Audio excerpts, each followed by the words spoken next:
আসসালামু আলাইকুম পরাণের ভাই বোন। দেখেন আজকে আমি আপনাদের মাঝে শাহিনা ব্লগসে হাজির হয়ে গেছি। আপনাদের পরাণের বোন শাহিনা ব্লগসে আপনাদের সবাইকে স্বাগতম। এই দেখেন আমি আজকে কি করতেছি। আমি আজকে একটা জাম্বুরা, যেটাকে বাতাবি লেবু বলা হয়, এটা খাবো। এই গাছটা, এই বাতাবি লেবুর গাছ, এগুলো আমার মামা বাড়ি খুব বেশি ছিল। আমার দাদা বাড়ি কিন্তু এই বাতাবি লেবু গাছ ছিল না। এই বাতাবি লেবু গাছ আমার মামা বাড়ি ছিল। আর এই বর্ষার সিজন আইলেই আমরা সবাই বলতাম আমার আম্মারে যে আম্মা চলো মামা বাড়ি যাই। আমার মামা বাড়ি হলো গৌরনদী, তাই আমরা বরিশাল গৌরনদী, তাই আমরা আমার মামা বাড়ি যাইতাম এই বাতাবি লেবু বিলাতি গাব এসব খাওয়ার জন্য। যাই হোক, দেখেন আজকে আমি কিন্তু এই যে বাতাবি লেবু কেটে কুটে অফ ক্যামেরায় নিয়েছি। এখন কিন্তু আমি এটা খাবো। খাওয়াটা অফ ক্যামেরায় দেখাবো না, অফ ক্যামেরায় খাবো। এই বাতাবি লেবুর কালারটা কিন্তু সুন্দর না, মিষ্টি কালার, অত বেশি মিষ্টি কালার না, হালকা মিষ্টি কালার, পানি কালারের মতন, কিন্তু খেতে খুবই সুস্বাদু ছিল। পরের অংশটাই যে রেখে দিছি, ভেবেছিলাম এটা রেখে দেবো, কিন্তু না, এটাও পরে আবার খুলে খেয়েছিলাম। প্রথমে লবণ ছাড়া খাইছি, পরে লবণ দিয়ে খুবই মজা। আমরা ঝাল খাইতে পারি না এই টকের সাথে। আমরা বেশ শেষ করে গিয়ে আমি আর আমার সন্তান বা আমার বাচ্চারা, এরা হইলো এই ঝাল খাই না, কিন্তু আমার হাজবেন্ড আবার খায়।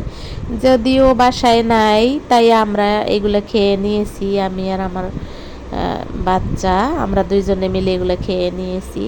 আর পাশাপাশি আমি কি রান্না করতেছিলাম সেটাও আপনাদেরকে একটু দেখাই দিলাম।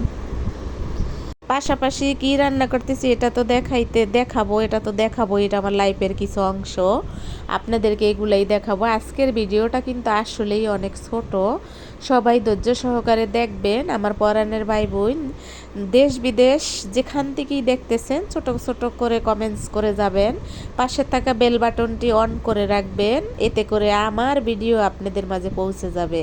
আর পৌঁছে গেলেই তো দেখতে পারবেন আপনাদের পরাণের বোন শাহিনা ব্লগসকে।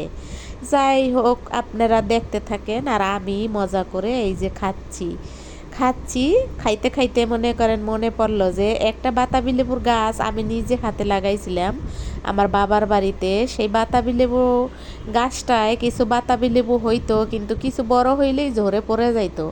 আমার একটা কাকাতো বোন ছিল, আল্লাহর বান্দা আমার কাকাতো বোন, আমার খুব প্রিয় বোন ছিল। ওর দুইটা চোখ এত ধারালু, ওর চোখের কেউ কিছু খাইতে পারতো না। ওর চোখে যা, মানে আমাদের বাড়িতে যে গাছে যাই হইতো, ওর চোখ এড়াইতো না, পাখিতেও ওর চোখ ফাঁকি দিতে পারতো না। ও সব কিছু সবার আগে খাইতো। তবে একটা জিনিস যে ও আমাকে দিত, আমাকে ডেকে নিত, আপা আসো, ওই গেছে এই পেয়ারা পাকছে, ওই গেছে বাতাবি লেবু পাকছে, ওই গেছে পেঁপে পাকছে। এই জিনিসটাও খুব ভালো করতো। কথা বলতে বলতে কিন্তু আমার এ পর্যায়ে রান্নার প্রিপারেশনেই দেখেন আমি পেঁপে ভাজি করব। এই ভাজিটা কিন্তু গতকালকার সকালের ভাজি, আজকে অ্যাড করে আপনাদের মাঝে তুলে ধরলাম।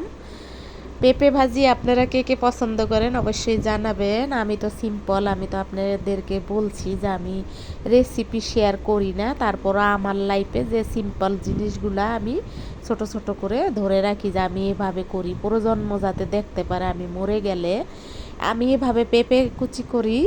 আবার আমার কিন্তু পেঁপে কুচি করার জিনিসপাতি আছে, ওই যে যেটা ঘইষা ঘইষা কুচি করে, কি বলে, ডিজিটাল, ওগুলো আছে। কিন্তু আমার কাছে মনে হয় ওটা আরও তাড়াহুড়া, বেশি দেরি লাগে, সময় লাগে।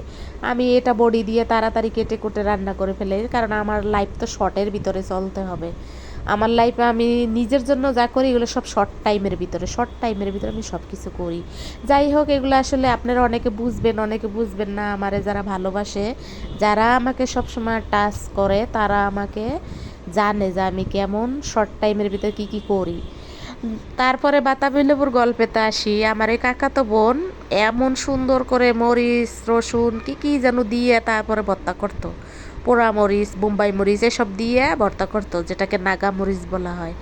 আমাকে দিয়ে খাইতো, কিন্তু অন্য অন্য চাচাতো ভাই বোনরা বলতো যে বড় আপা ওরে সঙ্গ দিয়ে সব গাছের ফল ফুল ওদের সাথে খেয়ে ফেলে। কিন্তু আমি যদি নাও খাইতাম, তারপরে আমার সেই কাকাতো বোনের চোখ ফাঁকি দিয়ে আমাদের বাড়িতে একটা পাখিও কোনো ফল খাইতে পারতো না। যাই হোক, এগুলো মনে পড়ে, আজকে ওকে খুব মিস করতেছি বাতাবি লেবু দেখে। যদিও আরও একটা বাতাবি লেবু ছিল, সেটা অবশ্য আগেই কাবার হয়ে গেছে, খাওয়া হয়ে গেছে। এই দেখেন আমার পেঁপে ভাজির ফাইনাল লুক। এভাবে আমি পেঁপে কাটি, ভাজি করি।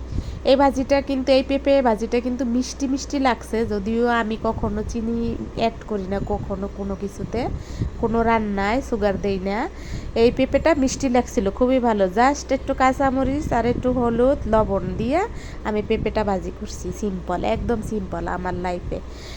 এই তো রান্না বাড়া দেখেন। তারপরে আমি পরের দিন, এটা দুপুরের রান্না, এটা হইলো আপনার চিংড়ি মাছ, মূলা আর যেটাকে কহি দুধকুশি যেটাকে বলে, কুশি যেটাকে বলে, ওই কুশি দিয়ে একটা তরকারি রান্না করছি। সকালে পেঁপে ভাজি, দুপুরে এইটা। আর সকালে ভাত রান্না করছিলাম, শেষ হয়ে গেছে, পরে আবার একটু ভাত রান্না করেছি। এই তো দেখেন লাইফ কত সুন্দরভাবে এগিয়ে যাচ্ছে। কোনো কিছুই কিন্তু কারোর জন্য থেমে থাকে না, সব কিন্তু তার নিজস্ব গতিতে চলে যায়।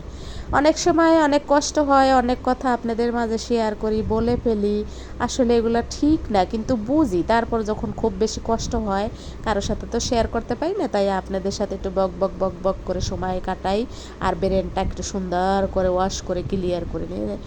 কলসিতে পানি দিয়েছিলাম, জানেনই তো গ্যাস থাকলে কি করি। এটা হইলো পরের দিন দুপুরের রান্না বাড়া, মানে এখানে আমার তিন বেলা রান্না বাড়া আমি আপনাদের সাথে অ্যাড করেছি। যদিও প্রথম দিকে আমার একটু আগের মাংস রান্না করা ছিল, সেটা গতকালকের ভিডিওতে যে মাংস রান্না করা ছিল ওই ঝোলটা ছিল, যেটা দিয়ে পেঁপে আর দিয়ে হয়ে গেছে সকালে। এরপর আমার ভিডিওটা আস্তে আস্তে শেষ হয়ে যাবে, আপনাদের সাথে কথা বলাও আসলে শুরু কোথা থেকে করি, কোথায় শেষ হয়ে যায় আমি নিজেও বলতে পারি না। এখানে মাংস ছিল আর আলু ছিল, এটা রান্না করব। আর ওখানে কিছু থানকুনির পাতা, ওগুলো কিন্তু থানকুনির পাতা, ওগুলো আমি অফ ক্যামেরা ভর্তা করে নিয়েছিলাম। আপনারা হয়তো ভাবতে পারেন ওটা কলমি শাক ভাজিয়ে করছিলাম। আল্লাহ হাফেজ, আসসালামু আলাইকুম।